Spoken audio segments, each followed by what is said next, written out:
It's November, it's cold, it's rainy, but that's why I have hot chocolate and questions that $5 or more supporters asked in October to keep me warm.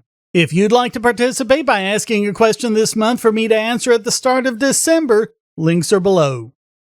Again, there's just 2 questions on Subscribestar this month, so wake up, patrons! Ask me a question on the pinned post. Anyway, the first is from Dickin Myanus, who asks, what specifications/internals does your new computer have, and were parts from the old one used in this one? The GPU, RAM, and drives were transferred over from the old computer. The part that I had to change was the motherboard, since something about either the motherboard or the chipset made it so that I only had access to one of the 16 PCIe lanes. That was the cause of both the slowness and the instability. But I took it as an opportunity to upgrade the rest too.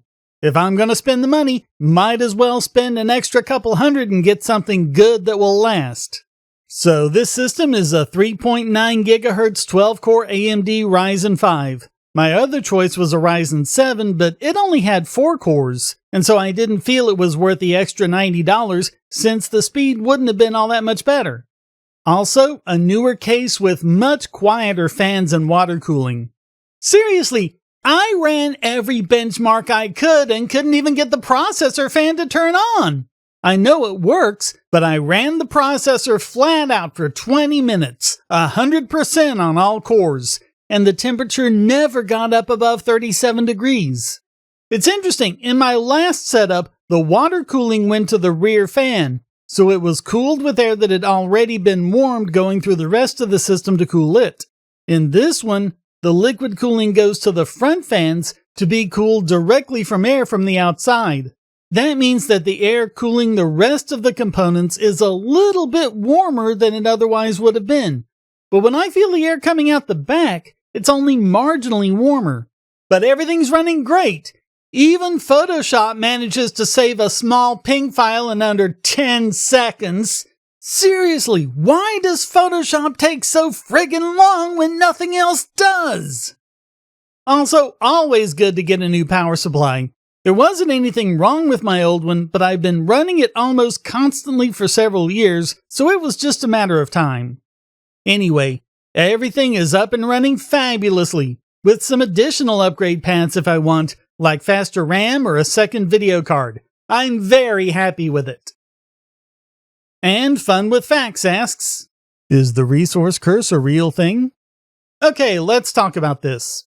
Also known as the paradox of plenty, this is the idea that if your country has a really valuable natural resource, like oil or diamonds or gold, you often end up worse off economically, politically, and socially than you would without them. The reason why is mostly to do with government, of course, but there's a lot of detail and nuance. Yes, we've seen with countries like Venezuela that the government lays claim to the oil and just decides to use that as a revenue stream while screwing it all up and making it so you can't even ship the oil. But even if it doesn't do that, the tax revenues it gets from the oil make the government feel like they don't have to build infrastructure and a strong economy in other aspects. Other sectors like manufacturing get ignored. You end up inflating the currency and making exports expensive, and you end up with a very lopsided economy. It's like a kid who inherits a bunch of money who just spends it without learning how to hold a job. And then, of course, there's all the corruption, power struggles, bribes, kickbacks, all a matter of being one of the people who gets to drink from the faucet. When the price of the oil eventually drops, and it will at some point because that's what prices do, the economy is going to faceplant. And if the government can't keep effective control of the oil, that just attracts coups, militias, warlords, and a whole lot of other people who are happy to demonstrate just how evil government can be. So that's why countries like Nigeria, Venezuela, and the Congo with tons of oil end up corrupt with terrible economies and ongoing conflicts.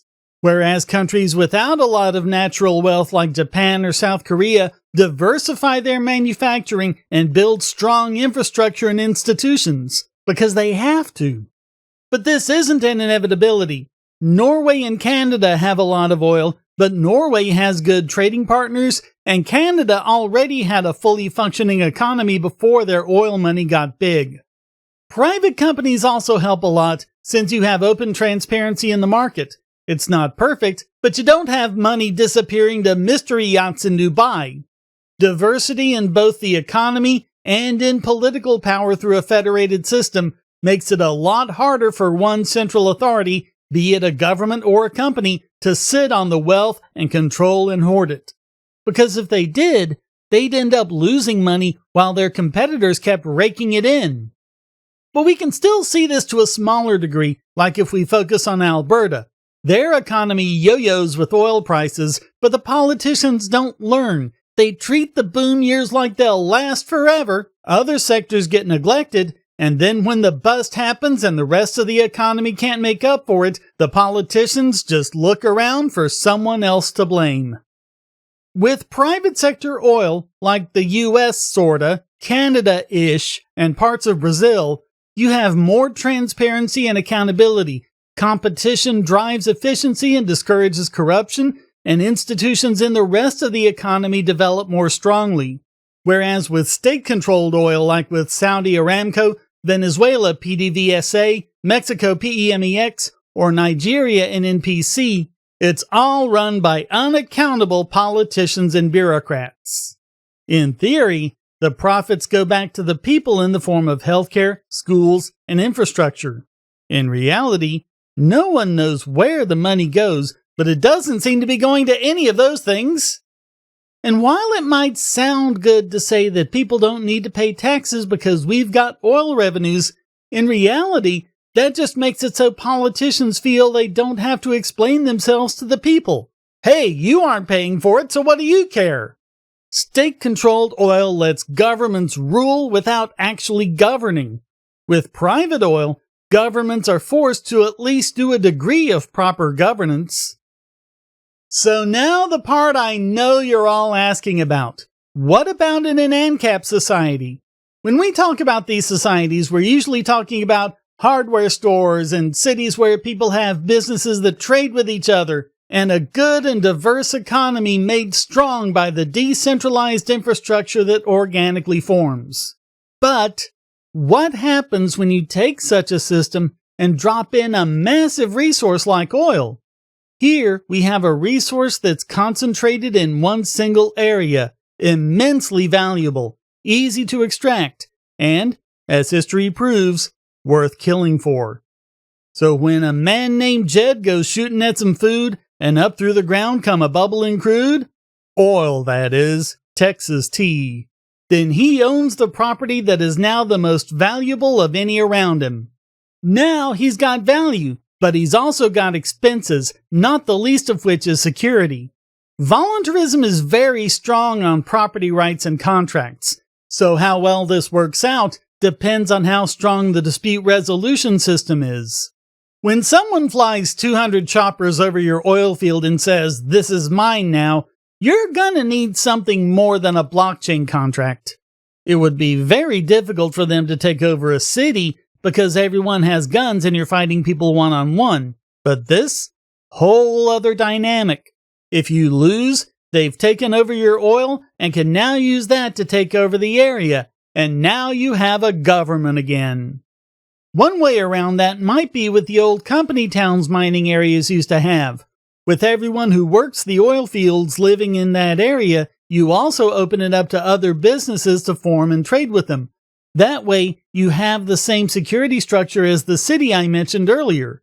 But that might not work well if Jed is everyone's landlord. People protect their own property better than they do others. So a system where shares of the oil company are traded or auctioned in exchange for property rights to the area could mean that businesses not only own their own local property, but also have a share in the oil business. That gives everyone an incentive to protect the oil company and the local economy. That creates a society of high trust, lots of transparency, and no real fears of external threats.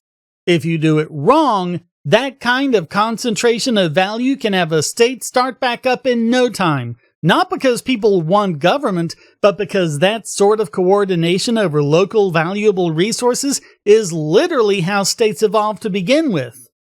The resource curse happens because locally concentrated wealth like oil results in a power structure. The more you can decentralize the power, like with a publicly traded company town, the more secure you'll be. Screw it up, and you'll have a new government to contend with all over again. One that isn't even going to pretend to care about your vote.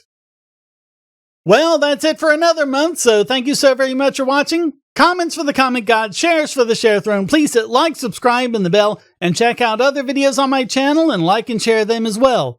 And since I've had to trash my savings account to get this new computer more than ever, please go to donate.bogosity.tv for all sorts of ways to support, including PayPal, Venmo, cryptocurrency, or become a regular supporter at Patreon, Subscribestar, or Discord to get these videos early and ad-free and participate in live streams and AMAs like this one. Thanks again, and until next time, stay strong and be free.